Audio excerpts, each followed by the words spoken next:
বলতে পারছে না, নিঃশব্দে কেঁদেই যাচ্ছে। সে জানে অবন্তী নিখোঁজ হওয়ার পিছনে কোনো না কোনো ভাবে সাদিকার হাত নিশ্চয়ই রয়েছে, কিন্তু পরিপূর্ণ সত্যিটা না জেনে কিছুতেই সাদিকাকে দোষারোপ করা যাবে না। কিন্তু হ্যাঁ, এর উপর নজর রাখতে হবে, কোথায় যায় কি করে সবকিছুর উপর কড়া নজর রাখতে হবে। শারমিন কান্নাজড়িত কণ্ঠে একটা কথাই বলল, কে বা কারা অবন্তীকে কিডন্যাপ করেছে বা তাদেরকে দূরে কোথাও আটকে রেখেছে তা আমি জানি না, কিন্তু যে এই কাজ করে থাকুক না কেন, আল্লাহ যেন তার উপর রহমতের হিদায়াত নাজিল করেন। কথাটা বলে শারমিন চলে গেল। কালো বোরকার আড়ালে তার চোখ জল সাদিকার চক্ষুগোচর কালো বোরকার আড়ালে তার চোখের জল সাদিকার চক্ষুগোচর হলেও ফুপানোর আওয়াজ ঠিকই কানে প্রতিধ্বনি হচ্ছিল। শারমিন তার রুমে গিয়ে মুখের নিকাব খুলে শব্দ করে কাঁদতে লাগলো। অবন্তী তার কত ভালো বন্ধু ছিল, আর তার সাথে এরকমটা হওয়ার কথা ছিল। শারমিন ওয়াশরুমে গিয়ে ফ্রেশ হয়ে 2 রাকাত নামাজ পড়ে অবন্তীর জন্য আল্লাহর কাছে দোয়া করলো, অবন্তী যেখানে থাকুক সে যেন সুস্থ থাকে। হে আল্লাহ, তুমি তাকে নিরাপদে বাড়িতে পৌঁছে দিও, যার কাছে বন্দী থাকুক না কেন। তুমি বন্দিদাতার মনকে নরম করে দিয়ে ওকে সম্মানে মুক্তি ব্যবস্থা করে দাও। শারমিন যেন একদম চুপ হয়ে গিয়েছে। 2 দিন ধরে আর ব্যালকনিতে যায় না, ঠিকমতো খাবার খায় না, এমনকি ভার্সিটিতেও যায় না, শুধু ইবাদতে ডুবে থাকে। সুবর্ণাকে কিছু জানায়নি। শারমিনের চোখের নিচে কালো দাগ পড়ে গিয়েছে। নুরানি চেহারাতে ঘনটা দেখে সুবর্ণা প্রশ্ন করে ফেললো, কি ব্যাপার শারমিন, কিছুদিন ধরে তোমাকে এত চিন্তিত দেখাচ্ছে কেন? Anything wrong? ভাবি, অবন্তী আর নেই। কথাটা শুনে সুবর্ণা চমকে উঠলো, নিজেকে সামলে নিয়ে বলল, নেই মানে? আজ 10 দিন ধরে সে নিখোঁজ। নিখোঁজ মানে কি? হঠাৎ করে ভার্সিটির ক্যাম্পাস থেকে গায়েব হয়ে গেছে, সাথে ওই জুবাইয়ের ছেলেটাও। কি বলছিস এসব শারমিন? হ্যাঁ ভাবি, সবাই ভাবছি অবন্তী পালিয়ে গেছে ছেলেটার সাথে। ইম্পসিবল, এটা হতে পারে না। আমরা অন্তত জানি অবন্তী কেমন। তোর ভাইয়া বাড়িতে আসলে আলোচনা করব, দেখি কি করা যায়। ভার্সিটিতে প্রচুর ভিড় জমে গিয়েছে। স্টুডেন্টের দাবি বলা বলে শুনে শারমিন বুঝতে পারলো যে একটা লাশ এসেছে ভার্সিটির ক্যাম্পাসে। বুকের ভিতর হঠাৎ করে উঠলো, কার লাশ এটা হতে পারে? তখনই প্রিন্সিপালের আহাজারি শুনতে পেল। দৌড়ে লাশের কাছে যাচ্ছে, কিন্তু লাশটাকে চেনাই যাচ্ছে না। খুনিটা এমন ভাবে মুখটা জখম করে দিয়েছে যার কারণে চেনা যাচ্ছে না লাশটা কার। যথারীতি পুলিশ এসে লাশটাকে পোস্টমর্টমের জন্য নিয়ে গেল। লাশ শনাক্তের পর এতটুকু জানা গেল যে খুনি মেয়েটাকে প্রথমে গ্যাংরেপ করেছে, পরে তার গলা কেটে মুখটা পুড়িয়ে দিয়েছে। সবকিছু কেমন জানি থমথমে হয়ে গিয়েছে। পরিবেশটা বড্ড ব্যর্থতা লাগছে সকলের কাছে। আজ অজ্ঞাত লাশটা ডিএনএ রিপোর্ট আসবে। শারমিন শুধু আল্লাহর উপর ভরসা করছে, কারণ আল্লাহ যা করেন তাতেই মঙ্গল রয়েছে। সুবর্ণা শারমিনের কাছে এসে বলল, চিন্তা করিস না, সব ঠিক হয়ে যাবে, আল্লাহর উপর ভরসা রাখ। শারমিন মৃদু মাথা নাড়ল। আল্লাহ হয়তো শারমিনকে কষ্ট দিতে চায় না। আর তার প্রমাণ ডিএনএ রিপোর্ট অনুযায়ী লাশটা অবন্তীর না, লাশটা অন্য কারো। খোঁজ নেওয়ার এক পর্যায়ে জানা গেল লাশটা সাদিকার ফ্রেন্ড রিয়ার। এই ঘটনায় সাদিকা পুরো স্তব্ধ হয়ে গিয়েছে। সে এটা ভেবে পাচ্ছিল না যে ওর মতো একজনের ফ্রেন্ডকে কেউ কি করে টাচ করবে। ওর মতো একজনের ফ্রেন্ডকে কেউ কি করে টাচ করার সাহস রাখে। শুধু টাচ করে ক্ষান্ত হয়নি, সে সাথে পৃথিবী থেকে সরিয়েও দিয়েছে। প্রিন্সিপাল আপাতত টেনশন মুক্ত হলেন, কিন্তু আবারও পুলিশ রিপোর্ট করে নতুন করে ডায়েরি লিখিয়ে আসলেন। একটি ছায়া ধীরে ধীরে একটা গোপন কক্ষে আসলেন। ওখানে আগে থেকে একজন অপেক্ষা করছিলেন। দুজনে কিছুক্ষণ গোপন বৈঠক করলেন।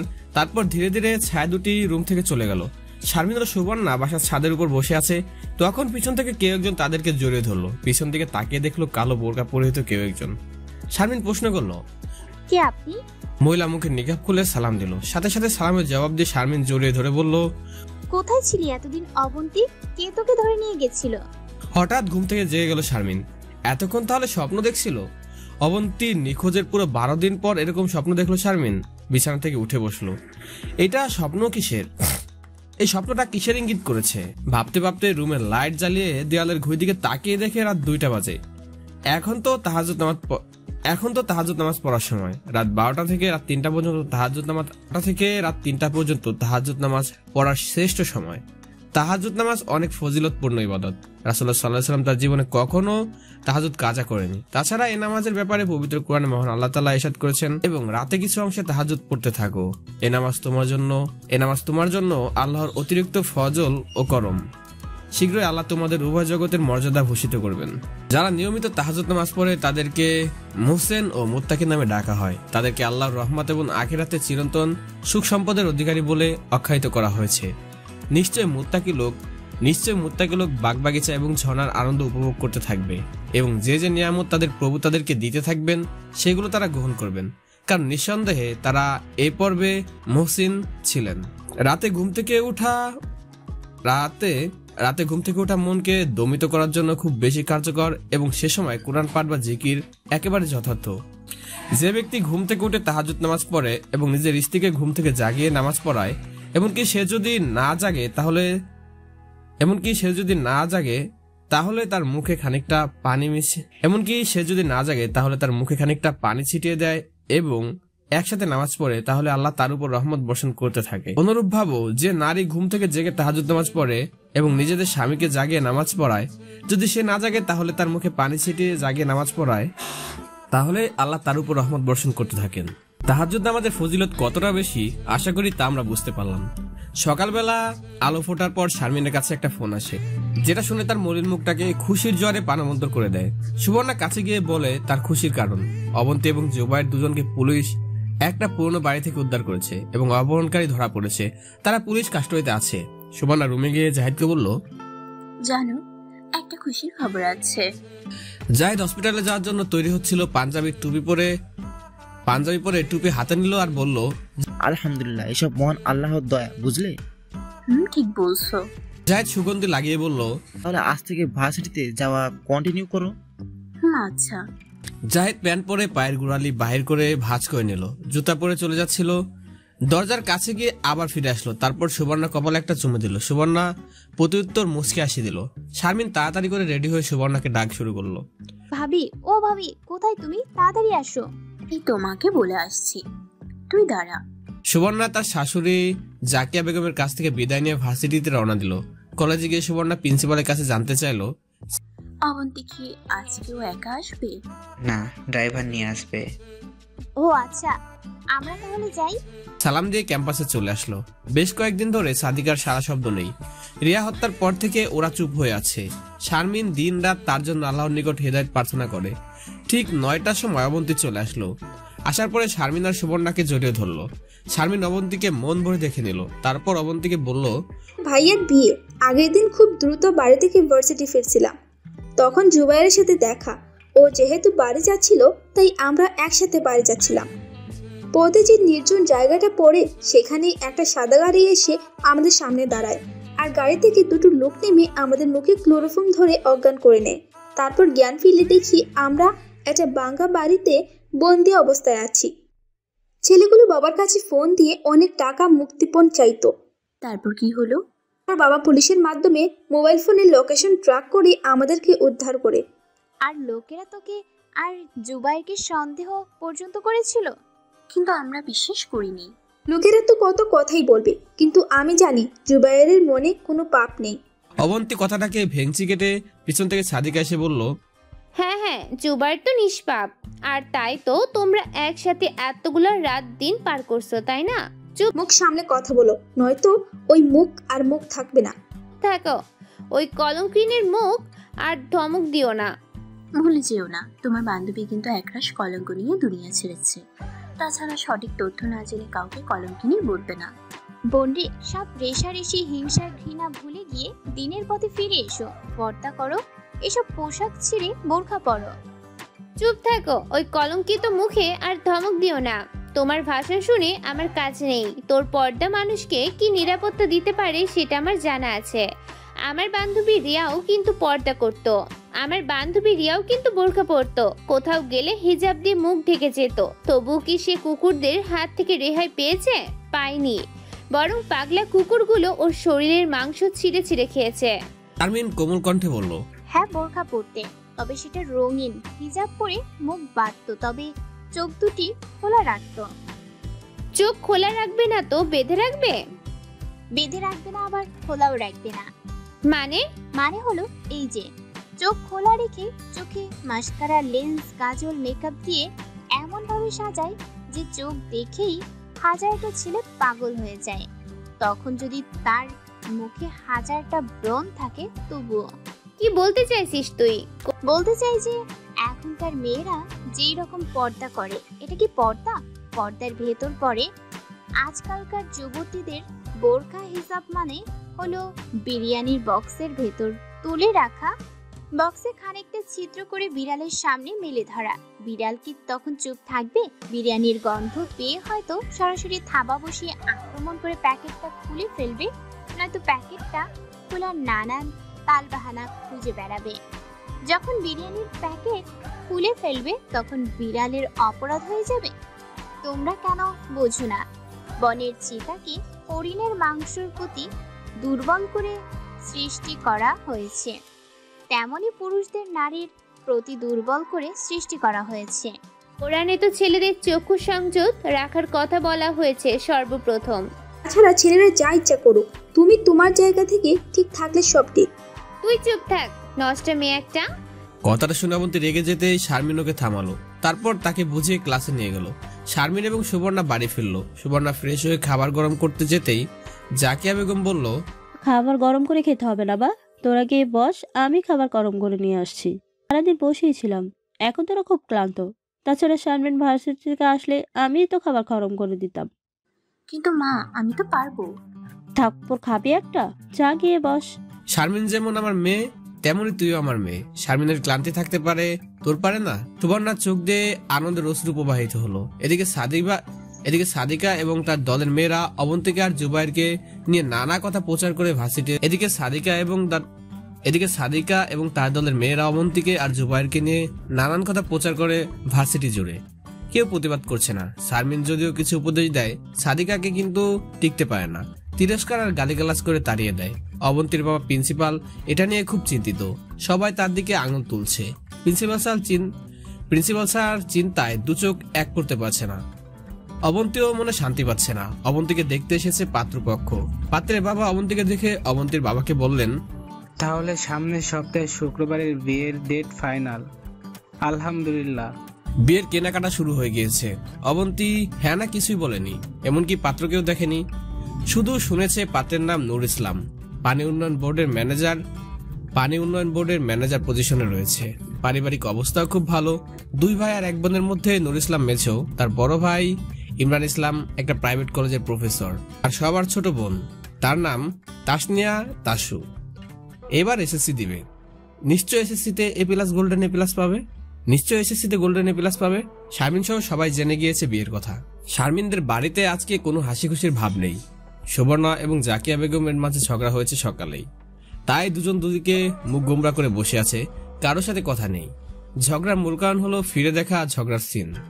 ঝগড়ার মূল কারণ হলো জাকিয়া বেগম কিচেন থেকে ডাকছে, সুবর্ণা, ও সুবর্ণা, এদিকে এত।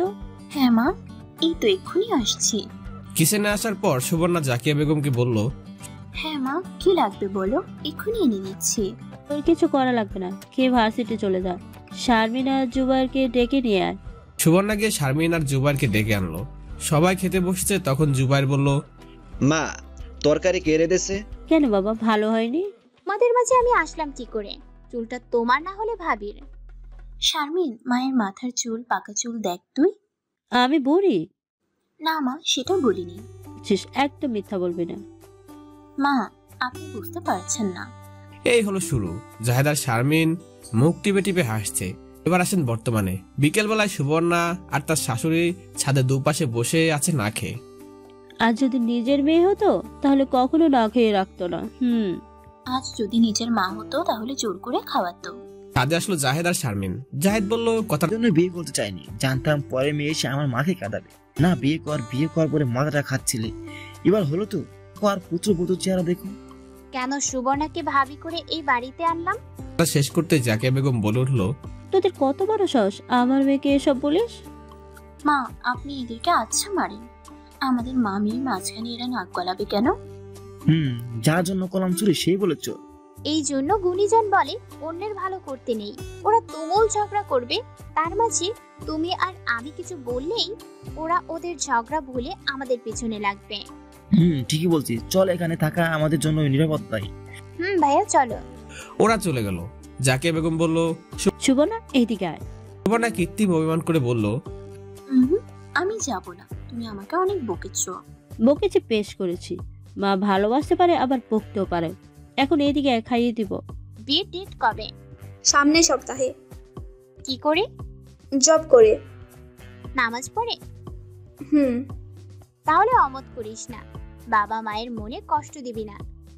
রে, এখন বিয়ে করতাম না। জুবাইরকে নিয়ে যে সব গুজব চলছে তাতে বাধ্য হয়ে করতে হচ্ছে। বিয়ের পর পর্দা এখনকার মতোই করবি, মনে রাখিস পর্দা করা ফরজ। আর বাহিরে গেলে একদম সাজুগুজু বেপর্দা করে বের হবি না। সাজতে পারবো না। আরে বাবা, সাজবি, তবে নিজের বরের জন্য। রাতে যখন ক্লান্ত হয়ে ফিরে এসেছে, দেখবে তার স্ত্রী সুন্দর করে সেজে আসে, তখন মনটা ভালো হয়ে যাবে, ভালোবাসার কথা বলবে। আর এখনকার মেয়েরা স্বামীর সামনে বিধবা সেজে থাকে, আর বাইরে গেলে এমন ভাবে সাজে তাদের দেখলে চোখ ফিরানো দেয়। ফলে যা হওয়ার তাই হয়। স্বামী ভাবে তার বউয়ের তো কোনো সৌন্দর্য নেই, তাই পরনারীতে আসক্ত হয়ে পরকীয়ায় জড়িয়ে যায়। বাহ, এরকম করে তো ভাবিনি কখনো। ভাবতে হয়, যে যুগ আসছে। বিয়েতে আসবি না? দেখি, তবে পারবো না মেবি। ওকে, আল্লাহ হাফিজ। আল্লাহ হাফেজ। সাদিকা জুবাইরকে ডাকলো। জুবাইর আসার পর সাদিকা ওর কলার ঠিক করতে লাগলো। সাদিকার কাণ্ড দেখে জুবাইর বলল, সারুন, কি করছে? এখনো তো কিছুই করিনি, তবে করব। এই তোর শার্ট খোল। মানে তোর বডি দেখব। কি বলেন এসব? ওই অর্থি, এদিকে আয়। কে আসার পর সাদিকা বলল, তুই জুবাইরকে জড়িয়ে ধর। আমি গেলাম। সাদিকা জুবাইরকে বাধা দিয়ে বলল, যাবি, এত ভয় কিসের? তখন ভয় লাগেনি যখন অবন্তীর সাথে এতগুলো রাত কাটিয়েছিস? সিসি, কি সব বাজে কথা বলছেন আপনি? আহা, কচি খোকা, ভাজা মাছটি উল্টে খেতে জানে না। সাদিকার টিম জোর করে জুবাইরকে শার্ট আর গেঞ্জি খুলে ফেললো। সবাই মিলে খুব বাজেভাবে র্যাগিং করলো। মুখের রক্ত মোছার বদলে চোখের পানি মুছতে মুছতে ম্যাচে ফিরলো। ওয়াশরুমে গিয়ে অনেক কাঁদলো। শহরের কিছু মেয়ে এতটা পাষাণ কি করে? তারা এতটা সরল ছেলেকে নিয়ে এরকম মজা কি করে করে? না, কালকে বাড়ি চলে যাব। তার আগে ছোট বোনের জন্য কিছু কেনাকাটা করা দরকার। তা কি কিনবো? তো বোন তো মাদ্রাসায় পড়ে, তার জন্য একটা বোরকার হিসাব কিনে নিই, কেমন হয়? খুব ভালো হবে। জুবাইরের পকেটে 1000 টাকার একটা নোট আর কিছু খুচরো টাকা আছে। দরিদ্র পরিবার ছেলে সে, মেধার জোরে এই পর্যন্ত আসা। কয়েকটা টিউশনি করে যে টাকা আয় করে তা দিয়ে নিজের খরচ পরিবারের জন্য পাঠায়। এখন মাসের শেষের দিক, এই কয় টাকা আছে তার কাছে, বাকি টাকাগুলো খরচ হয়ে গিয়েছে। দামি শপিং মল থেকে একমাত্র বোনের জন্য কিছু কেনার সামর্থ্য নেই, তাই ফুটপাতের দোকান থেকে 500 টাকা দিয়ে বোরকার হিসাব কিনে পিচ ঢালা গদির পাশে দিয়ে হাঁটছে। পায়ে 50 টাকা দামের স্যান্ডেল 2 বার সেলাই করেছে, এবার ছিঁড়ে গেলে আর টিকবে না। জুবাইর জানে তার জন্য বিলাসিতা নয়, তার কাঁধে রয়েছে পাহাড় সমান দায়িত্ব। বুড়ো বাবা রিক্সা চালক, এটা তার সহ্য হয় না, তাই বাবাকে না করে দিয়ে নিজেই লেখাপড়ার পাশাপাশি চাকরি খুঁজে বেড়াচ্ছে। অতীতের স্মৃতিগুলো বারবার ফিরে ফিরে আসছে। হঠাৎ একটা মেয়ে পিছন থেকে জুবাইরকে জড়িয়ে ধরে বলছে। জুবাইর ঘটনায় আতঙ্কিত, নিজেকে সামলাতে না পেরে পড়েই যাচ্ছিল। কোনোভাবে নিজেকে সামলে মেয়েটিকে সরিয়ে বলল, কে আপনি? ওভাবে গায়ের উপর পড়ছেন কেন? মেয়েটি জুবাইরের দিকে ফিরে তাকাতে জুবাইর 2 পা চমকে গিয়ে পেছনে গেল। সাদিকা ম্যাম, আপনি এত রাতে এই অবস্থায়? জুবাইর প্লিজ, আমাকে বাঁচান, ওরা আমার ক্ষতি করতে চাইছে। কারা ক্ষতি করতে চাইছে?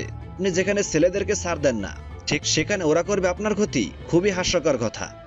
এই 1 মিনিট, এটা আপনার নতুন কোনো চাল নয় তো আমাকে রেগিং করার জন্য? বিশ্বাস করুন, আমি কোনো ছলাকলা করছি না, ওরা সত্যি আমার পিছনে। জুবাইর কিছু বলতে যাবে, ঠিক তখনই পিছনের লোক দৌড়ে আসার পর আওয়াজ শুনতে পারলো। সাদিকা ভয় পেয়ে উদ্বিগ্ন কণ্ঠে বলল, ওই যে ওরা আসছে, দয়া করে আমাকে ওদের হাত থেকে বাঁচান, আমি আপনার পায়ে ধরছি। কথাটা বলে সাদিকা জুবাইর পায়ে হাত দিতে নিলে জুবাইর সরে দাঁড়ালো। ব্যাগ থেকে 500 টাকা কিনে আনা বোরকার হেজাবটা সাদিকার দিকে এগিয়ে দিয়ে বলল, এগুলো পরে নিন। এইসব আমি পরবো? স্যার, আর কোনো উপায় নেই। বাধ্য হয়ে সাদিকা বোরকার হিসাবটা পরে নিল। জুবাইর আবার বলল, মুখের উপর নিকাব নামিয়ে দিন। সাদিকা নিকাবটা নামিয়ে জুবাইরের বাম পাশ দিয়ে হাঁটতে লাগলো। কয়েকটা ছেলে সাদিকাকে খুঁজতে এসে না পেয়ে একজন আরেকজনকে বলছে ছেলেগুলো চলে গেল।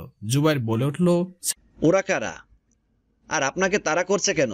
সাদিকা একটা দীর্ঘ নিঃশ্বাস ছেড়ে বলল, ওরা আমার বন্ধু ছিল। ছেলে বন্ধু? তা ওরা আপনার ক্ষতি করতে চাইছিল কেন? আর ছেলেটা কে? রাফি, ইমতিয়াজ আর সাকিল। 1 মিনিট, ওরাই তো আমাকে আর অবন্তকে কিডন্যাপ করেছিল।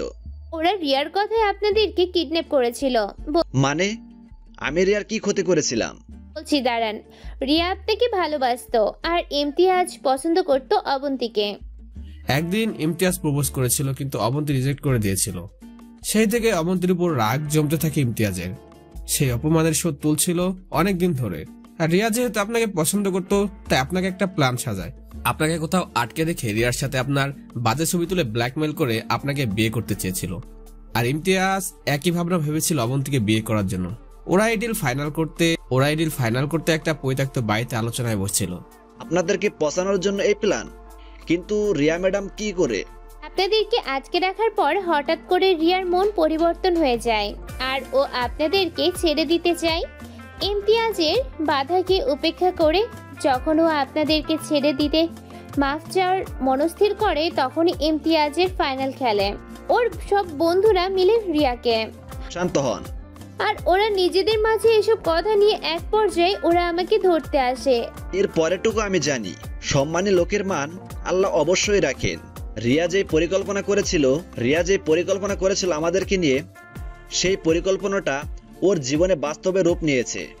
তবে আফসোস হচ্ছে ওর জন্য, যে নিজের মনকে পরিবর্তন করেছিল কিন্তু সফল হতে পারেনি।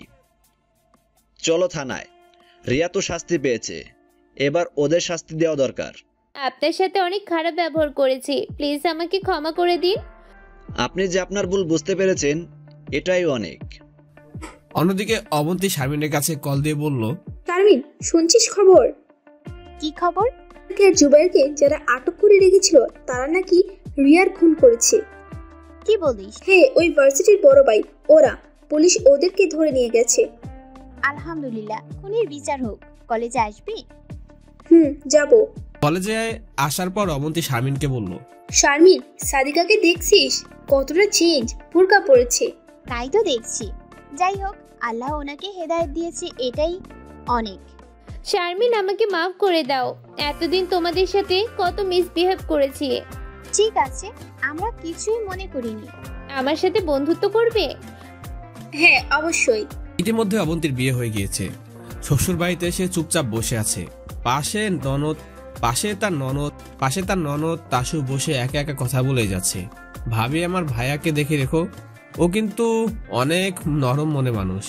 অবন্তী শুধু মাথা নাড়ছে, মনটা পড়ে আছে বাড়িতেই। একমাত্র বাবা ছাড়া দুনিয়াতে তার আর কেউ নেই। মা সেই কবে মারা গিয়েছে মনে নেই। বাবা তাকে কতটা ভালোবাসতো।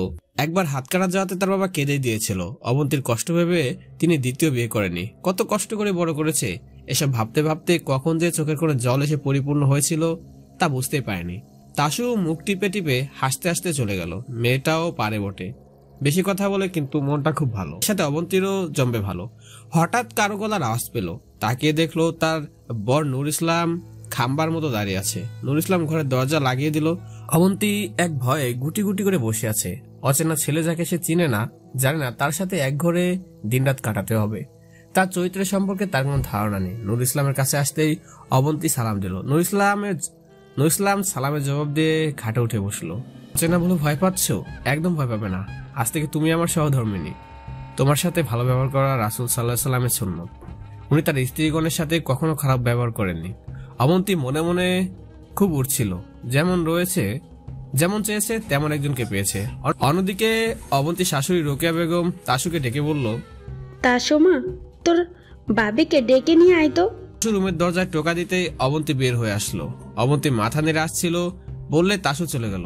অবন্তী রেডি হয়ে নিচে নেমে এলো। অবন্তীর শাশুড়ি রোকেয়া বেগম হাসি হাসি মুখে বলল, এসো বৌমা, বসো। একা একা কাজ করে বোর হয়ে যাচ্ছিলাম। আমি আপনাকে হেল্প করি? না, একদম না। তুমি নতুন বউ, এখন এসব রান্নার কালিতে হাত লাগাতে হবে না। তুমি শুধু আমার সাথে বসে বসে গল্প করো। ছি মা, এটা কি করে হয়? আমি বসে থাকবো আর আপনি রান্না করবেন? এটা কিছুতেই হতে পারে না। আপনি বসুন, আমি রান্না করছি। মা যখন বলেছিস তখন মায়ের কথাটা রাখ আর এখানে বসে থাক। তাছাড়া তেমন কোনো মেহমান আসবে না। আমারও তো আয়োজন করে বাড়ির বউকে দেখানোর ইচ্ছে নেই, তাই নিকট আত্মীয় কয়েকজনকে বলেছি আর এতিমখানার খাবার দিয়ে আসবো। গ্রামের গরিব অসহায়দের মাঝে শীতকালীন কম্বল বিতরণ করব, যাতে তারা দোয়া করে আমার ছেলে আর ছেলের বউয়ের জন্য। মাশাআল্লাহ, এই ঘুরেছি আমার জন্য দুনিয়ার জান্নাত স্বরূপ। অন্যদিকে শারমিন সুবর্ণাকে বলল, সোহেলের কথা মনে আছে তোমার? ওই যে তোর পিছনে পিছনে ঘুরতো। কি হয়েছে? সোহেল ছেলেটাকে তো আর ভার্সিটিতে দেখছি না। হয়তো আসে না কোনো কারণে। হতে পারে। মন খারাপ ছেলেটার জন্য? চেচি কি বলো, ওসব কিছু না, ও এমনিই একটু জিজ্ঞেস করছিলাম। অবন্তী আর নুর ইসলামের দাম্পত্য জীবনে 2 বছর কেটে গিয়েছে। তাদের ছোট একটা বাচ্চাও রয়েছে। জাহেদ এবং সুবর্ণার ফুটফুটে একটা মেয়ে রয়েছে, নাম রেখেছে তানহা তাবাসসুম তুষ্মি। শারমিনের অবসর সময় কাটে তুষ্মিকে নিয়ে। কাছের বান্ধবীদের বিয়ে হয়ে গেছে, সবাই সংসারী হয়েছে। পরে রয়েছে শুধু শারমিন। প্রতিদিন ভার্সিটিতে সে আসে আর যায়, বন্ধু মহলে সে একা। শারমিনের বান্ধবী হিসেবে পাশে শুধু আছে সাদিকা। সাদিকা জুবাইরের প্রতি অনুভূতিগুলো শারমিনের কাছে শেয়ার করত। শারমিন ওকে একটাই পরামর্শ দেয়, আল্লাহর কাছে চাইতে। সাদিকা জুবাইরকে ডাকলো। জুবাইর চুপচাপ মাথা নিচু করে সাদিকার কাছে জুবাইর চুপচাপ মাথা নিচু করে সাদিকার কাছে আসলো। সাদিকা জুবাইরকে দেখে মিটিমিটি হাসলো। জুবাইর নিশ্চুপ। সাদিকা বলল, চুপ করে থেকো না জুবাইর, জবাব দাও। কেন এমন অহংকার নিয়ে চলো, বলতে পারো? সাদিকা, আপনি কি বলতে চান তা আমি জানি। আমি আমার নফসকে খুব ভয় করি, নিজেকে কন্ট্রোল রাখতে চাই। আপনার সাথে কথা বললে শয়তান আমাকে কুমন্ত্রণা দিবে, তখন আমি জাহান্নামের দিকে ধাবিত হব। তাছাড়া আমার হৃদয়ে তিল তিল করে যে নিখুঁত পবিত্র ভালোবাসা আমি তৈরি করেছি, তা পাওয়ার একমাত্র অধিকার আমার স্ত্রী। তাহলে আমাকে বিয়ে করবে? আমি তোমাকে বিয়ে করে সে খাঁটি ভালোবাসার হকদার হতে চাই। সরি, আমি বলতে পারলাম না। আল্লাহ হাফেজ। জুবাইর চলে গেল।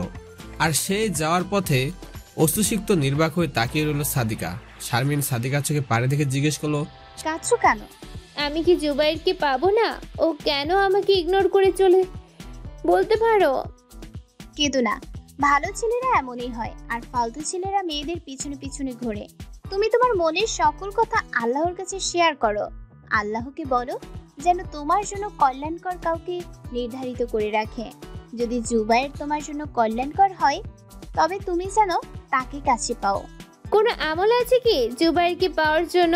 কোরআনের আয়াতে রয়েছে, শোনো, দিনদার স্বামী হতে এবং তাড়াতাড়ি বিয়ে হতে পরিলক্ষিত আমল। প্রতিদিন 2 রাকাত সামলাতুল হাজত করবি। প্রতি রাকাতে সূরা ফাতিহার পরে আয়াতুল কুরসি এবং দ্বিতীয় রাকাতে সূরা ফাতিহার সাথে সূরা ইখলাস তথা কুল হুয়াল্লাহ পড়বি। প্রতিদিন নির্দিষ্ট একই সময় হলে ভালো হয়। সালাম ফেরানোর পর পুনরায় সিজদায় গিয়ে সূরা ফুরকানের 74 নম্বর আয়াত, রব্বানা হাব লানা মিন আজওয়াজিনা ওয়া আজআলনা লিল মুত্তাকিনা ইমামা 40 বার পড়বে। এই আমল কমপক্ষে 40 দিন করবে। আন্তরিকতার সাথে করলে ইনশাআল্লাহ এই আমল চলাকালীন বিয়ে হয়ে যাবে। দ্বিতীয়, সূরা মুমতাহিনা পাঠ করবে। সুন্দরভাবে 2 রাকাত নফল নামাজ বিয়ের নিয়তে পড়ে 1000 বার ইয়া লতিফু পাঠ করবে। এতগুলা ভালোবাসা দিলাম তো। শারমিন মুস্কি এসে বলল, বিয়ের দাওয়াত দিও। শারমিনকে পাত্রপক্ষ দেখতে এসেছে। শারমিনের মুখ দেখেই পাত্রপক্ষ তাকে পছন্দ করে ফেলেছে। কিন্তু আশ্চর্য, পাত্রপক্ষ থেকে শুধু একমাত্র পাত্রের মার বোন এসেছে। অতিশয় হুজুর পাত্র বলে দেখতে আসেনি। শারমিন মনে মনে আসলো, বিয়ের তারিখ ফাইনাল করে ফেললো। আর 2 দিন পরে শারমিনের বিয়ে। আর সোহেলের জন্য কেমন যেন লাগছে। 2 বছর আগে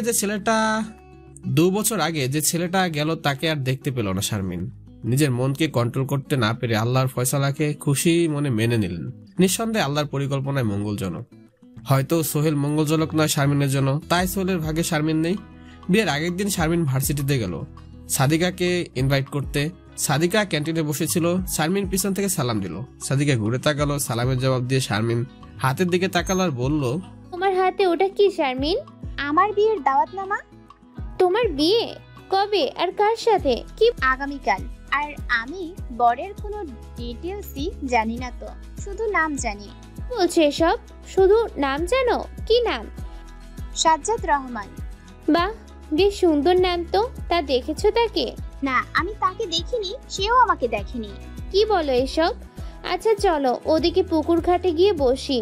শারমিন সাদিকার কথায় সায় দিয়ে দুজনে পুকুর পাড়ে এগোতে গেল। শারমিন নীরবতা কাটিয়ে বলল, শোনো, আমার হাতে টাইম নেই বেশি।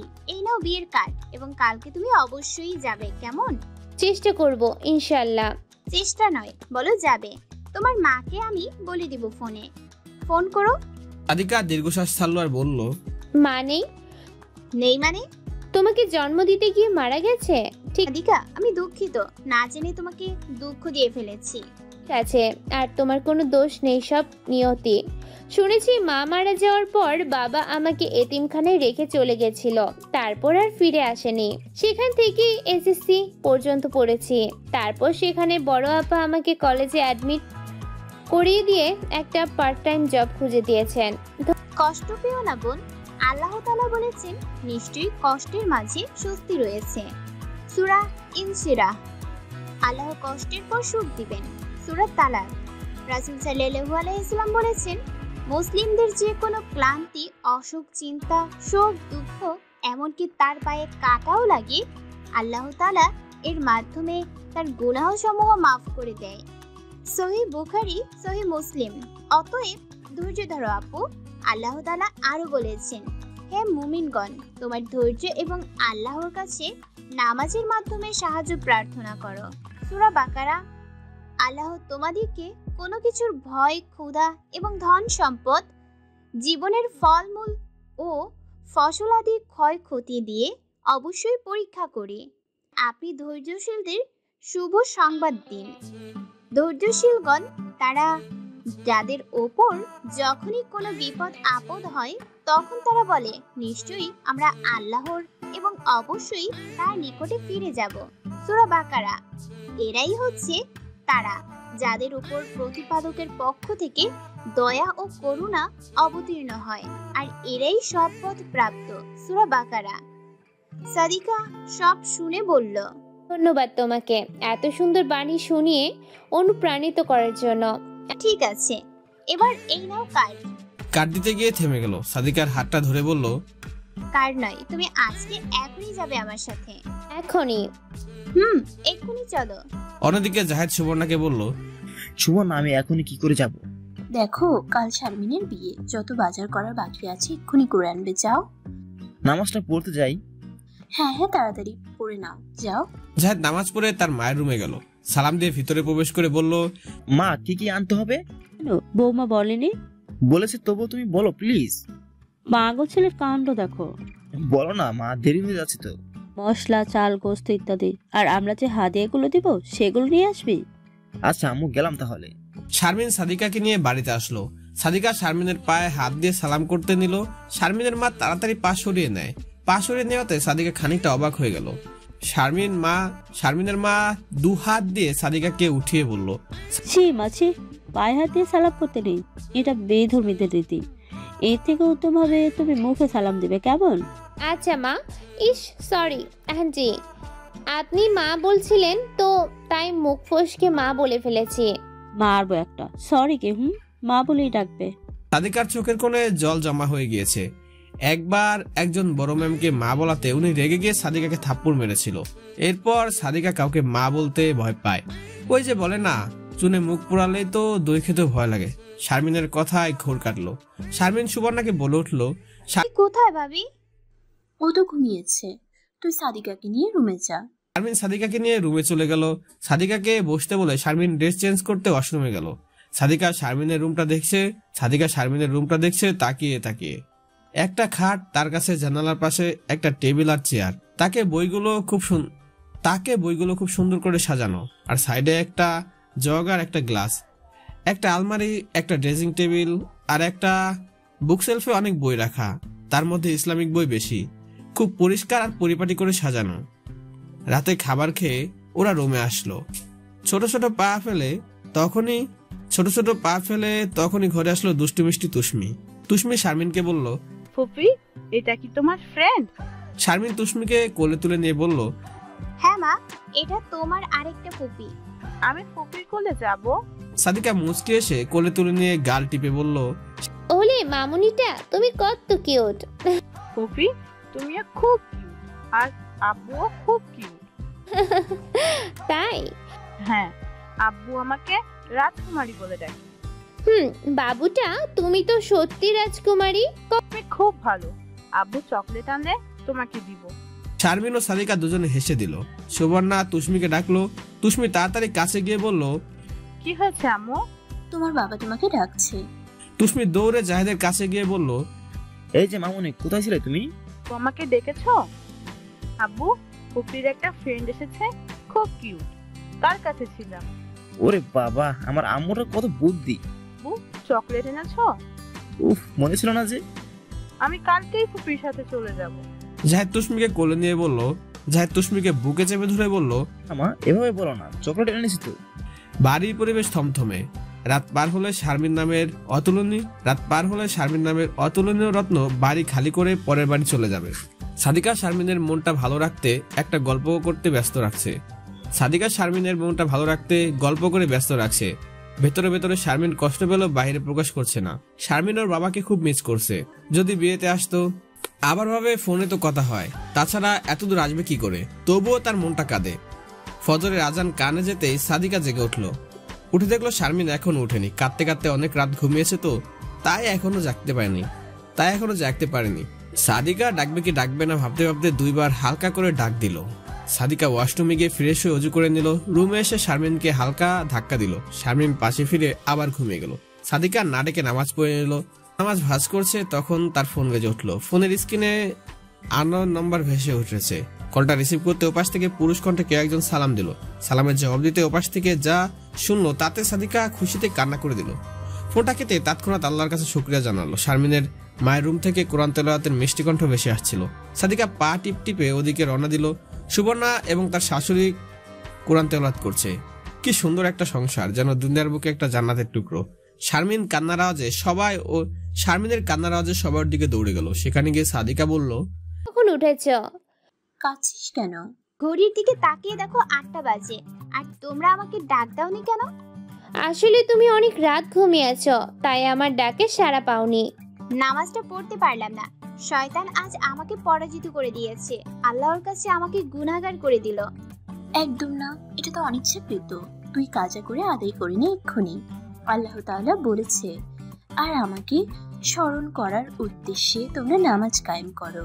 রাসূল সাল্লাল্লাহু আলাইহি ওয়াসাল্লাম বলেছে, যে ব্যক্তি নামাজ পড়তে ভুলে যায় অথবা ঘুমিয়ে পড়ে, সে তিলত জাগ্রত অবস্থায় হয়। সুতরাং যখন তোমাদের মধ্যে কেউ কোনো নামাজ পড়তে ভুলে অথবা ঘুমিয়ে পড়ে, তখন তার উচিত স্মরণ হওয়া মাত্র পড়ে নেওয়া। মুসলিম মিশকাত শরীফ। বিনা কারণে নামাজ ছেড়ে দিলে অথবা সুযোগ ও সময় থাকা সত্ত্বেও মুসলিম মিশকাত শরীফ বিনা কারণে নামাজ ছেড়ে দিলে অথবা সুযোগ ও সময় না থাকা সত্ত্বেও না পড়ে অন্য ওয়াক্ত এসে গেলে প্রাপ্ত হবেই, পরন্তু সেই নামাজের কাজে নেই, পড়লে গ্রহণযোগ্য না। বরং যে ব্যক্তি এমন করে ফেলেছে তার উচিত বিশুদ্ধ রুমে তওবা করা এবং পরে যথাসময়ে নামাজ পড়ায় যত্নবান হওয়া, সাথে নফল নামাজ বেশি পড়া। শারমিন আর দেরি না করে তাড়াতাড়ি নামাজ পড়ে নিল।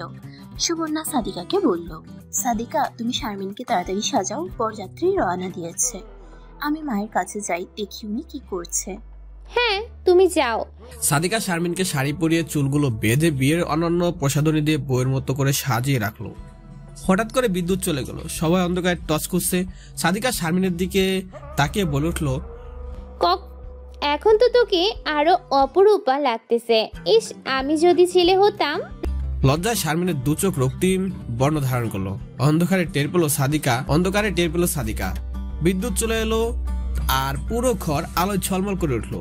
বরযাত্রী চলে এসেছে। শারমিন তাড়াতাড়ি করে বোরকার হিসাব করে নিল। সাদিকা তাকে বডি স্প্রে দিতে গেল। শারমিন বাধা দিল আর বলতে লাগলো, বডি স্প্রে দিলে ছেলেরা গন্ধ পাবে, আর এতে করে আমারই পাপ হবে। বরপক্ষের একটা মহিলা আসলো শারমিনকে দেখতে। শারমিনকে দেখে ভূত দেখার মতো চমকে উঠলো। তারপর বলতে শুরু করলো। শারমিন ছোট্ট করে জবাব দিল, জি। সুবর্ণা পাশে ছিল। মহিলার কথা শুনে হেসে জবাব দিল, আপনি পাত্রের কি হন সেটা তো জানি না, কি বলে যে ডাকবো, আর আজকের দিনেই তো পড়তে হবে। আর কত শত গেস্ট আসবে, তাদের সামনে তো পাত্রীকে পর্দা ছাড়া রাখতে পারি না। অনেকে ছবি তুলবে, হাসি তামাশা করবে, রূপের বর্ণনা দিবে, এতে করে স্বামীর হক নষ্ট হবে। চেষ্টা করেন, হয়ে যাবে ইনশাল্লাহ।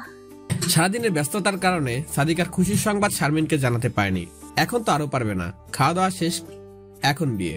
সাদিকাকে এবার বিদায় নিতে হবে। সুবর্ণাকে আর শারমিন ও তার মাকে বলে সাদিকা চলে গেল। বিয়ে পড়ানো শেষে শারমিন বিদায়ের সময় ওর মায়ের থেকে বেশি কেঁদেছে জাহেদ আর সুবর্ণা। তাদের কাছে শারমিন ছিল অতুলনীয়। শারমিন চলে গেলে বাড়িটা শূন্য হয়ে যাবে। সুবর্ণাকে আর কেউ কোনো কারণে বিরক্ত করবে না। জাহেদের সাথেও আর খুনসুটি করবে না। পিচ্ছি তুষ্মিটাও কেঁদেছে, কিন্তু জগতের এই কঠিন নিয়মকে কেউ উপেক্ষা করতে পারবে না। মেয়ে হয়ে জন্ম নিলে শত কষ্ট সহ্য করতে হলো, পিতৃতালয় ছাড়তে হবে। অবশেষে শারমিনকে বিদায় দিল, গাড়ি ছেড়ে দিল। বাড়ির সবাই গাড়ির চক্ষুর আড়াল না হওয়া পর্যন্ত রাস্তার দিকে তাকিয়ে রইল। গাড়িতে বসে শারমিন কাঁদতে কাঁদতে মরে গেল। গাড়িতে বসে শারমিন কেঁদে যাচ্ছে। শারমিন বর সাজ্জাদ রহমান কিছু বলতে গিয়েও বলতে পারে না। কাঁদুক, কাঁদতে হালকা লাগবে। কাঁদতে কাঁদতে শারমিন ঘুমিয়ে পড়লো সাজ্জাদের কাঁধে মাথা রেখে। সাজ্জাদ আরেকটু ভালোভাবে শারমিনের মাথাটা তার কাঁধে রেখে দিল। কিছুক্ষণ পরে বাড়িতে আসলো তারা। গাড়ি থেকে নামতে শারমিনের ননদ আর শাশুড়ি শারমিনকে ঘরে নিয়ে গেল। ঘরটা সুন্দর করে সাজানো। এই হলো কাঙ্ক্ষিত বাসর ঘর। শারমিন চুপচাপ বসে আছে। পাশের ঘর থেকে পরিচিত একজনের কণ্ঠ ভেসে আসলো, কিন্তু কে কথা বলছে সেটা বুঝতে পারছে না। হঠাৎ করে রুমে একটা বাচ্চা ঢুকলো আর শারমিন বেশ অবাক হলো। আর জিজ্ঞেস করতে যাবে, তখন একজন মহিলা ঘরে ঢুকলো। ঘরে ঢুকে তাড়াতাড়ি করে শারমিনকে নিকাব উঠিয়ে বলল, তুই আমার চাচাতো দেবরের বউ। এরপর শারমিন অবন্তীকে জড়িয়ে ধরলো। দুজনেই কান্না করছে।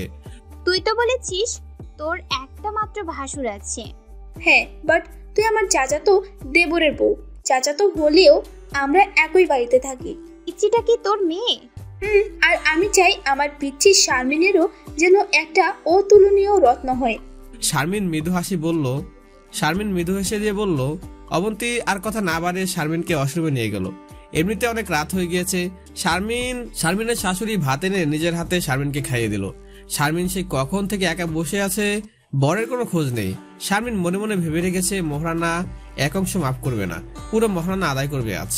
আচ্ছা, অচেনা বরটা কেমন হবে মনের দিক থেকে, বা দেখতেই বা কেমন হবে আল্লাহ জানে। কিছুক্ষণ পরে সাজ্জাদ ঘরে ঢুকলো। শারমিন কারো উপস্থিতি টের পেয়ে বুঝতে পারলো কে এসেছে। সাজ্জাদ সালাম দিয়ে খাটের উপর বসে শারমিনের হাতে মহারানার টাকাগুলো দিল, কারণ সাজ্জাদ ভালো করে জানে মহারানা হলো স্ত্রীর হক। শারমিন মহারানার টাকাগুলো হাতে নিল। এরপর সাজ্জাদ বলল, ইসলামে নারীদের মর্যাদা সর্বোচ্চ করা হয়েছে, আর তাই যৌতুক নেয়াকে হারাম করা হয়েছে, আর মোহরানাকে হালাল করে দিয়েছে। মোহরানা কনের করে টাকা নয়, এটা স্বামীর পক্ষ থেকে ফরজ উপহার, যা স্ত্রীর অধিকার। যৌতুক নেয়ার ব্যাপারে মহান আল্লাহ তাআলা বলেন, তোমাদের নিজেদের মধ্যে একজন অন্যজনের ধন সম্পদ অন্যায়ভাবে গ্রাস করো না। মানুষের কিছু অংশ জেনে শুনে অন্যায়ভাবে গ্রাস করার উদ্দেশ্য তা বিচারকগণের নিকট পেশ করো না। যৌতুক হলো অন্যায়ভাবে অন্য সম্পদের উপর হস্তক্ষেপ করা, কোনো রকম যুক্তিবদ্ধ না হয়ে অথবা চাপ প্রয়োগ ব্যতীত কনে পক্ষে যদি সম্পূর্ণ নিজের ইচ্ছায় পাত্র পক্ষকে কিছু দেয়, তবে তা উপহার হিসাবে গণ্য হবে। আর যদি কেউ অজ্ঞাবশত যৌতুক নিয়ে থাকে, তাহলে জানার সাথে সাথে শ্বশুরকে তা ফিরিয়ে দিয়ে তওবা করতে হবে। শারমিনের মনে সাজ্জাদ রহমানের জন্য একটু একটু করে শ্রদ্ধা এবং ভালোবাসা জেগে উঠতে লাগলো। সাজ্জাদ রহমান আবার বলতে শুরু করলো, মোহরানা দেওয়ার সম্পর্কে মহান আল্লাহ তাআলা বলেন, তোমরা নারীগণকে মোহরানা বা একটা নির্দিষ্ট উপহার দেবে। যদি তা সন্তুষ্টতে মোহরানার কিছু অংশ ছাড়ে, তবে তা স্বচ্ছন্দে মনে ভোগ করবে। অর্থাৎ স্ত্রী যদি নিজের ইচ্ছায় মন থেকে কিছু মোহরানা মাফ করে দেয়, তবে তা স্বামী গ্রহণ করতে পারবে। কিন্তু স্ত্রীকে জোর করে মোহরানা মাফ করে নেওয়ার বিধান নেই। স্বামীকে মন থেকে মোহরানা আদায়ের নিয়ত করে খুশি মনে মোহরানা দিতে হয়, নয়তো মোহরানা আদায় হবে না। রাসূল সাল্লাল্লাহু আলাইহি ওয়াসাল্লাম বলেছেন, যে কোনো ব্যক্তি কোনো মহিলাকে কম কিংবা বেশি মোহরের বিনিময়ে বিয়ে করেছে, মনে মনে তার হক আদায়ের নিয়ত রাখেনি, তাকে ধোঁকা দিয়েছে, অতঃপর তার হক আদায় না করে মারা গিয়েছে, সে ব্যক্তি কিয়ামতের দিন ব্যভিচারী বা জেনাকারী হয়ে আল্লাহর কাছে সাক্ষাৎ করবে। অতএব আমি তোমাকে মোহরানা নিয়ত করে মোহরানা দিলাম, তাছাড়া মোহরানা হিসেবে জমি জমা গরু ছাগল ভেড়া ব্যবহারযোগ্য জিনিসপত্র দেওয়া যায়। আর স্ত্রীদের একজনকে দিয়েছে স্থপিকৃত সম্পদ। এবার শারমিন বলল, আমি আপনার মোহরের পরিমাণের অর্ধেক অংশ কমিয়ে দিলাম এবং এর অর্ধেক মোহর হিসেবে নিলাম। আর তোমরা নারীদের মোহরানা হস্তবহিত হয়ে প্রদান করো। আমি কি এবার আমার স্ত্রীর মুখ দর্শন করতে পারি? শারমিন হ্যাসূচক মাথা নাড়ালো। সাজ্জাদ রহমান মুখের নিকাব সরিয়ে চমকে উঠলো। কথাটা শুনে শারমিনের খটকা লাগলো। মাথাটা তুলে সাজ্জাদের দিকে তাকিয়ে চমকে উঠলো। সোহেল? সাজ্জাদ রহমান হলো সোহেল সাদমান, যেটা কেউ জানতো না। তাই শারমিনও জানতে পারেনি সোহেল তার বরকে। অনেকে বলবে বাসর ঘরেও কি বোরকা পরতে হয়? তাদের প্রশ্নের জবাব হলো সোহেল চেয়েছিল তার পছন্দের কাঙ্ক্ষিত মানুষটির নিকাব হিসাব। অনেকে বলবে বাসর ঘরেও কি বোরকা পরতে হবে? তাদের প্রশ্ন জবাব হলো সোহেল চেয়েছিল তার পছন্দের কাঙ্ক্ষিত মানুষটি নিকাব নিজ হাতে তুলে তার মুখ দর্শন করবে। তারপর শারমিন বলল, যে তোমাকে একদিন চেয়েছিল কিন্তু রাজি হওনি, বরং আল্লাহর কাছে চাইতে বলেছ।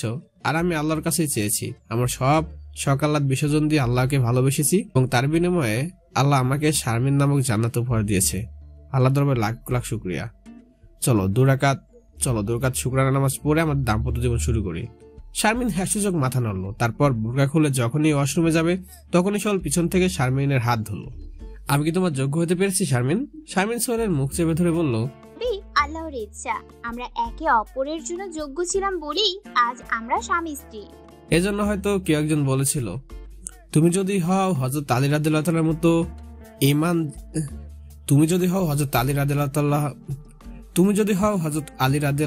আনহুর মতো ঈমান জাপরনি, তবে তুমি পাবে ফাতেমা রাদিয়াল্লাহু তাআলা আনহুর মতো জীবন সঙ্গিনী। সকালে শারমিনের মিষ্টিমধুর কোরআন তেলাওয়াতের শব্দ শুনে ঘুম ভাঙল সোহেল কোরআনের প্রতিটি আয়াত মুগ্ধ হয়ে শুনছিল। এত সুমিষ্টি কণ্ঠের কোরআন তেলাওয়াত আগে কখনোই শুনেনি সে। চুপচাপ শারমিনের পিছনে গিয়ে দাঁড়ালো। শারমিন কার উপস্থিতি টের পেয়ে তেলাওয়াত করা বন্ধ করলো। এত মধুর তেলাওয়াত বন্ধ করলো কেন? শারমিন তাকিয়ে দেখলো সোহেল দাঁড়িয়ে আছে। আপনি উঠে গেছেন? আপনি ঘুমাচ্ছিলেন তাই ডাকিনি। চলুন না তাহাজ্জুদ পড়ে নেই।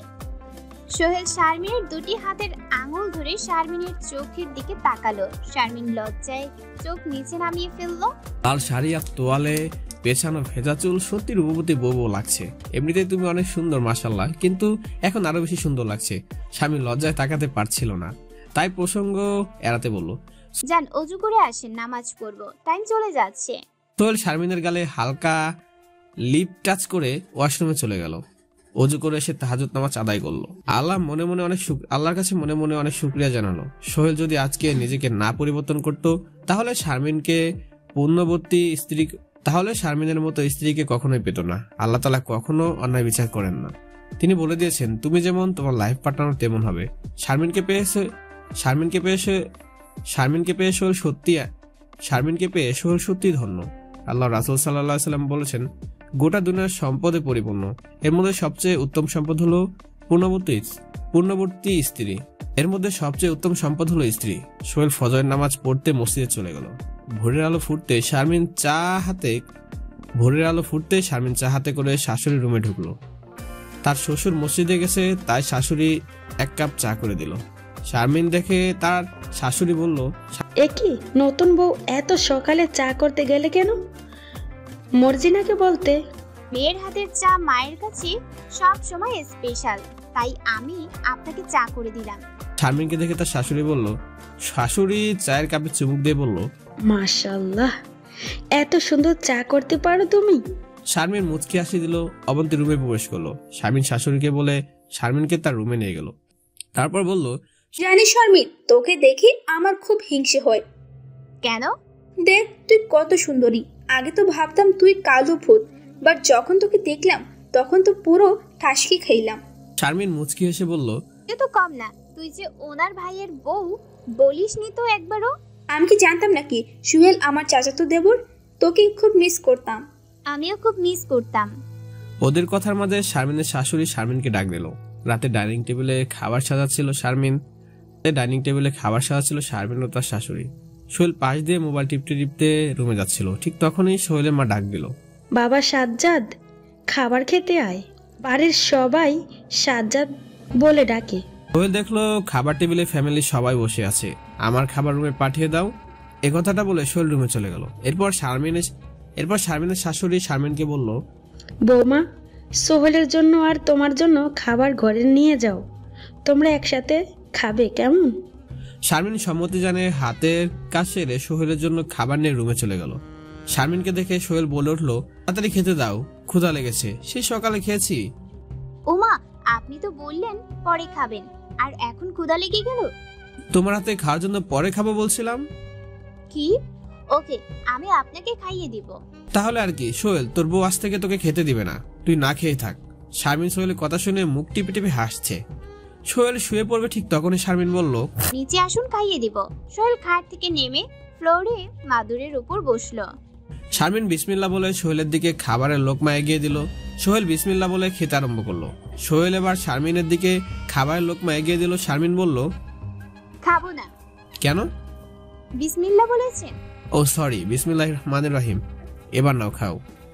শারমিন খেতে শুরু করলো। সোহেল শুয়ে আছে আর বলছে, বুকের ভেতরটা খা খা করছে, একটু বুকে আসবা আমার ভবিষ্যৎ বাচ্চার মা। শারমিন লজ্জায় গুটি গুটি মেরে রইল। হঠাৎ সোহেল শারমিনকে বুকের মাঝে টেনে নিয়ে বলল, এবার একটু ওই মিষ্টি কণ্ঠে কোরআন তেলাওয়াত শোনাবা আমাকে। শারমিন সূরা ইয়াসিন তেলাওয়াত করতে আরম্ভ করলো, আর সোহেল মুগ্ধ হয়ে শুনতে শুনতে ঘুমিয়ে পড়লো। সোহেল এবং শারমিন দম্পতির মাঝে গভীর ভালোবাসা তাদের দাম্পত্য জীবনকে খুব সুন্দর করে তুলেছে, যা সত্যি অমায়িক। শারমিন খুব অসুস্থ হয়ে পড়েছে, খুব জ্বর, মাথা ব্যথা। সোহেল রুমে আসার পর শারমিনের এই অবস্থা দেখে পাগল প্রায়। তাড়াতাড়ি করে পানি এনে জলপট্টি করে দিচ্ছে। শারমিন জ্বরের ঘরে পোলাপ বকছে। সোহেল সারা রাত জেগে শারমিনের সেবা করলো। স্ত্রীরাও মানুষ, তাদেরও অসুখ বিসুখ আছে। স্ত্রী যেমন স্বামীর সেবা যত্ন করবে, তেমনি স্বামীর উচিত স্ত্রীদের উপর খেয়াল রাখা। সোহেল এবং শারমিনের সংসার ছোট ছোট খুনসুটি ও অফুরন্ত ভালোবাসার মাঝে কেটে যাচ্ছে।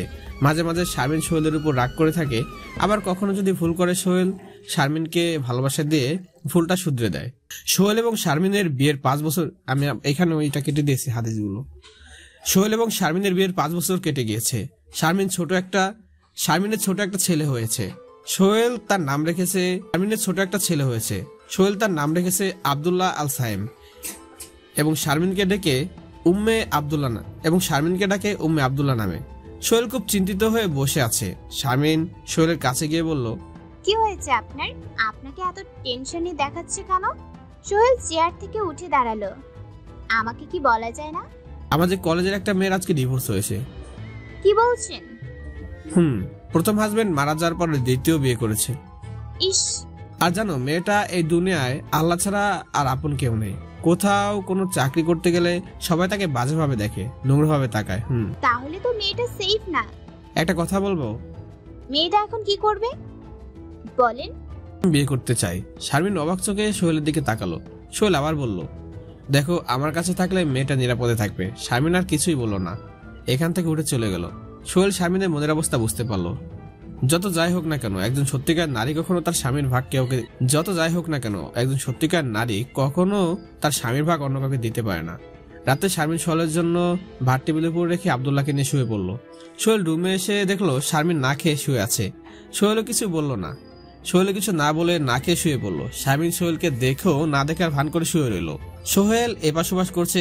প্রতিদিন শারমিনকে বুকে নিয়ে ঘুমায় সোহেল, আর আজকে তার উল্টো। কিছুক্ষণ পর সোহেল উঠে দাঁড়ালো, তারপর শারমিন পাশে গিয়ে বসলো। শারমিনের কপালে কিস করতে শারমিন ফুঁপিয়ে উঠলো। তার চোখের গরম জলের ধারা সোহেলের হাতকে তপ্ত করে দিল। সোহেল শারমিনের কাঁধে ধরে শারমিনকে উঠালো। শারমিনের মাথাটা বুকের বাঁ পাশে চেপে ধরে মাথায় হাত বুলাতে বুলাতে বলল, কেঁদো না প্লিজ, তোমার কান্না যে আমার সত্যি সহ্য হয় না।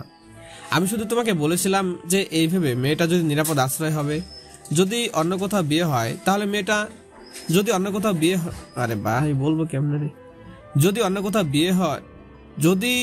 কোথাও বিয়ে হলে মেয়েটা নিরাপদে না থাকে। কিন্তু এখন যেহেতু আমার সোনা পাখি রাজি না, তখন আর বিয়ে করতে চায় না। শারমিন সোহেলের গেঞ্জি আরো বেশি আঁকড়ে ধরে বুকের ভেতর মিশতে যাচ্ছে। সোহেল ঠাট্টা করে বলে উঠলো, উফ, আমি এবার হার্ট অ্যাটাক করবো। যেভাবে বুকের ভিতর ঢুকে যাচ্ছ। স্বামী লজ্জা পেয়ে ছেড়ে দিল। সোহেল বলল, ভালোই তো লাগছিল, ছেড়ে দিলে কেন? শারমিন লজ্জা পেয়ে শাড়ির আঁচলের কোনা 2 হাতে 2 আঙুল নিয়ে ঘোরাচ্ছে।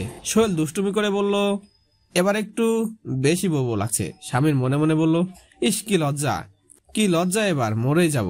সোহেল ঠাট্টা করে বলল, দেখো তুমি কি এখন মারা যাও, দেখো তুমি যদি এখন মারা যাও তো তুমি যদি এখন মারা যাও তাহলে তো তোমার ভাগ্য ভালো হবে। আমি তোমাকে গোসল করাবো, কাফনে কাপড় পরাবো, জানাজা দেবো, কবর দেবো, দোয়া করবো। আমি এখন মরে যাই আর আপনি আমার ঘরে অন্য কাউকে বিয়ে করে আনেন। কথাটা শুনে সোহেল না হেসে পারল না। খাবার খেয়ে দুজনে শুয়ে পড়লো, আব্দুল্লাহকে মাঝখানে রেখে। শামীম খাটের আরেক পাশে শুয়ে পড়লো। সোহেল বলে উঠলো, মিষ্টি বউটাকে রেখে একা একা ঘুমাতে পারবো না। শামীম বিপরীত পাশে মুচকি মুচকি হাসছে। আজকে এটা আপনার শাস্তি। পরের দিন সকালে অবন্তী শারমিনকে বলল, এক লোক একটা অসহায় মেয়েকে বিয়ে করে নিজের ঘরে আশ্রয় দিতে প্রথম স্ত্রীর কাছে অনুমতি চাইলো, কিন্তু প্রথম স্ত্রী অনুমতি না দিয়ে উল্টো রাগ দেখালো। তার কিছুদিন পরই মেয়েটার স্বামী মারা যায়। তারপর সেও অসহায়ের মতো পথে পথে ঘুরতে থাকে। এই কথা শুনে শারমিনের বুকের ভেতরটা কেমন যেন করে উঠলো। দৌড়ে চলে গেল সেখানে। অবন্তী বেশ কয়েকবার ডাকলো, পিছনে ফেলে তাকালো না। ঘরের ভিতরে গিয়ে হাওয়া করে কাঁদতে লাগলো। সোহেলকে হারানোর তীব্র ভয় তার মনের ভেতর। সোহেলকে ঘরে ফিরে দেখলো শারমিনের চোখ দুটি ফোলা ফোলা আর লাল। দেখে বোঝা যাচ্ছে খুব কান্না করেছে। কাছে গিয়ে কান্নার কারণ জানতে চাইলে শারমিন সোহেলকে বুকে ঝাঁপিয়ে পড়লো আর কাঁদতে কাঁদতে বলল, আমি আপনাকে হারাতে পারবো না, আমি আপনাকে খুব ভালোবাসি, বিশ্বাস করেন। সোহেলের চোখ মুখে কিস করতে করতে কাঁদছে আর বলছে, আপনি দাঁড়ান, আমি আসছি। কথাটা বলে শারমিন রুম থেকে বের হতে গিয়ে আবার ফিরে এসে সোহেলের বুকে কপালে নাকে কিস করে চলে গেল। আবার সোহেল মনে মনে ভাবতে লাগলো শারমিন এমন ভাবে কিস করছে, মনে হয় আমাকে মৃত্যুর দোয়া থেকে ফিরে পেয়েছে। পাগলিটার কি হয়েছে? পাগলিটার কি এমন হলো? আর কোথায় গেল? আব্দুল্লাহ ঘুমিয়ে আছে, তার পাশে গিয়ে কপালে কিস করলো। শারমিন সোহেলের কাছে এসে একটা লাল শাড়ি আর কিছু গহনা এগিয়ে দিয়ে বলতে লাগলো, এই নিন। সোহেল অবাক হয়ে জানতে চাইলো, কি? ওই অসহায় মেয়েটাকে আজই বিয়ে করে আনবেন। সোহেল হাঁ করে রইল আর তারপর বলল, শারমিন, কোনো কিন্তু না, আজ যদি মেয়েটার জায়গায় আমি থাকতাম, দোহাই আপনার, আপনি যান, আমার কসম রইল। শারমিন, এবং পাগলামি করো না, দেখো। শারমিন চিৎকার দিয়ে বলল, প্লিজ প্লিজ আপনি যান। অগত্যা সোহেল চলে গেলেন। শারমিন কাঁদতে কাঁদতে ফ্লোরে বসে পড়ল। কলেজা ফেরে যাচ্ছে তার, চোখের পানি বাদছাড়া হয়ে পড়েছে। সোহেল বিয়ে করে বউকে ড্রয়িং রুমে রেখে ওয়াশরুমে চলে গেল। কাজের লোক এসে বলে গেল উপরে যেতে। নতুন বউ সব জেনেই বিয়ে করেছে। এক পা দুপা করে মনে সংকোচ রেখে সিঁড়ি দিয়ে বেয়ে উপরে উঠতে যাবে, ঘরের সামনে দাঁড়িয়ে রইল।